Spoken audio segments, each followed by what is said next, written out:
ঘরে যদি ছোট ছেলে থাকে না, সত্যি বলছি, তাহলে একদম সে বাচ্চা না দায়ী হয়ে যায়। এর মাথা খারাপ করে দেয় যদি। কেন বলছি দেখো অবস্থাটা দেখো তোমরা, কি করেছে ও বাচ্চাটা। এর পাশের বাড়ির বাচ্চাটা এসেছিল আমার কাছকে যে বড়মা কি করছো, দেখি আমি যে কিছু করিনি, ভাবছে মা আমি সেই বাজার গেছিলাম, বাজার বলতে ওই দোকান জিনিস কিনতে গেছিলাম, সবজি বাজার। তো দূর বাবা, সবজি বাজার বলছি কি যে ভুং ভাং বকার একটা স্বভাব হয়ে গেছে। এই দোকানে জিনিস আনতে গেছিলাম, চাল ডাল, দিয়ে অবস্থাটা দেখো।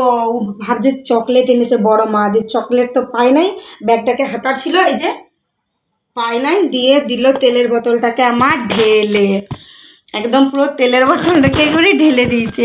তেলের বোতল একদম এমন ঢেলেছে, সব তেলটা পড়ে গেলে একটু একটু করে আমি তেলটাকে হাতে করে করে লেপে লেপে কুড়াচ্ছি।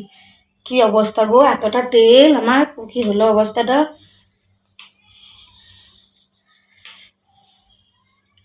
এভাবে ফেলে দেবে আমি ভাবতে, ও এভাবে যে ফেলে দেবে আমি ভাবতে পারিনি যে ও ফেলে দেবে।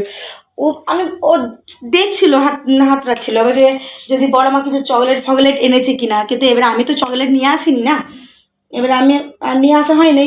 দিয়ে ও দেখলো, দেখার পর দেখছে যে বড় মা কিছু নিয়ে আসে নাই, দিয়ে আমি বলি, তাহলে নিয়ে আসে নাই, তাহলে ও আর মাথায় ঢুকে যাবে, তাহলে আমি বড় মা আমি ঘর যাই। বলি তাহলে ঘর যাচ্ছিস তো যা। তারপর আমি পেছন ঘুরে কিছুক্ষণ পর দেখছি তেলের এই, আমি বোতলে করে তো নিয়ে আসিনি, বোতলে করে বললাম ভুলে এইটা করে নিয়ে এসেছি, কারণ চেয়েছিলাম যে 500 বোতলের তেল নিয়ে আসি তো আমি প্রত্যেকবার, তো ভাবলাম 500 তেলের বোতলই নিয়ে আসবো। আর দেখো গো কি করেছে গো, আমি ভাবতে পারিনি যে ওকে করবে। ও এসব আছে বর্মা কিছু নিয়ে আসে নাই গো,